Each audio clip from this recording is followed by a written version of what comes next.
pessoal, Prof. Rick do canal Prof. Rick Arte e História com mais uma microaula hoje, o neoclássico ou neoclassicismo, se você assim preferir. Neo, novo, clássico.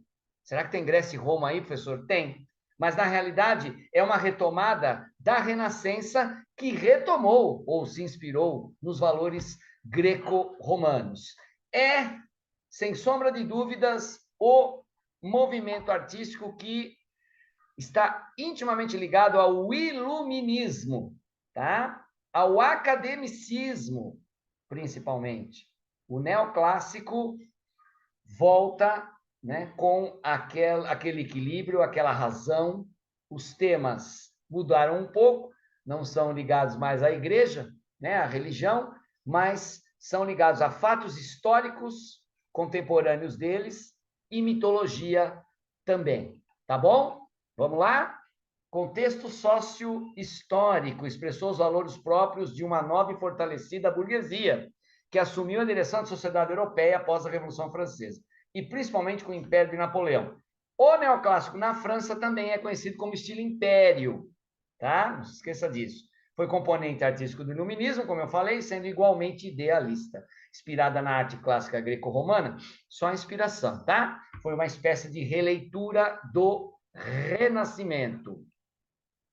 Principais características academicismo nos temas e nas técnicas, tanto a pintura como na escultura, isto é, sujeição aos modelos e às regras ensinadas nas escolas e academias de belas artes. Principal inspiração na pintura, Rafael Sanzio, né, o pintor das Madonas, arte entendida como imitação da natureza, racionalidade, ordem, limpidez, né, academicismo voltando com tudo. Tá aí, começamos com Jacques Louis David, e o giramento dos Horácios, contornos nítidos, né, equilíbrio de cores, tudo isso você vai ter na pintura neoclássica, tá? Aí a consagração de Napoleão, também de Davi, né, pegou esse período, né, a era napoleônica, o neoclássico. Então, registros da corte de Napoleão com certeza vão aparecer. Napoleão a cavalo também de Davi, né? Tá aí. E a emoção controlada, né? O cavalo está quase esguelando aí. E Napoleão, singelo e sereno. Talvez o quadro mais famoso do neoclássico, A Morte de Marat, ou Marat, como alguns falam, né? Ele era um ativista jacobino e foi assassinado, né? Por uma mulher, Charlotte Corday, que o assassinou. Tá aí Madame Recamier de Davi. Lembra o que essa moça, professor? Uma deusa grega, né? Padrão de beleza grego. Beleza?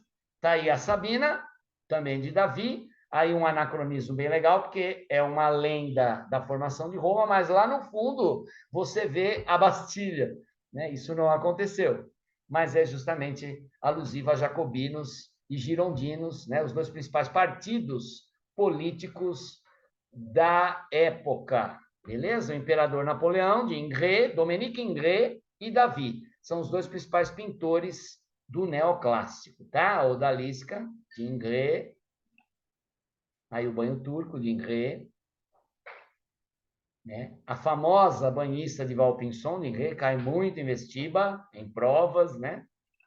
Também. Aí Madame Montessier, de Ingres, veja o contorno nítido, né? Pessoa até melhorada no neoclássico, né? E aí uma cena mitológica, Júpiter e Tétis, de Ingres.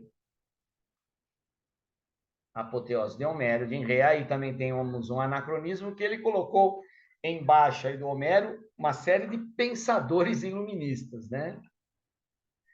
E na escultura nós vamos ter quem? O italiano Antônio Canova, né? Aí você tem Amor e Psique, geralmente mármore, o principal, né, material, e monobloco. Eu pego um bloco de mármore e esculpo o que eu quero, mesmo que eu tenha duas figuras. Isso que é muito interessante. Professor, pergunta, melhorou a escultura e a pintura em relação à Renascença, já que isso é uma releitura? Nossa, se melhorou. Nós temos muito mais tecnologia, né? Temos ferramentas mais adaptadas às coisas, né? Temos as tintas melhores, as telas melhores, melhorou muito, né? É que a Renascença abre tudo isso, né? mas depois, com o tempo, a coisa vai melhorando bastante. As Três Graças, de Antônio Canova, sensacional. Eu acho uma das obras mais perfeitas aí de Canova, né? Cupida Psique também dele, né? E aí nós vamos para a arquitetura. Super racional, né? Super funcional, mas vai sempre aparecer o quê? Os frontões greco-romanos, né? Tanto que eu tenho o que alguns estudiosos falam, o neoclássico no início do século XX, muitos prédios públicos continuam a ser construídos com essa concepção arquitetônica de, né, um frontão greco-romano imponente e tal, né? Tá aí na Argentina, aqui o National Gallery em Londres, o Teatro Scala de Milão, né, o famoso neoclássico italiano, o Arco do Triunfo na França, construído por Napoleão, o Portal de Brandenburgo em Berlim, na Alemanha, também todos são portais neoclássicos, né?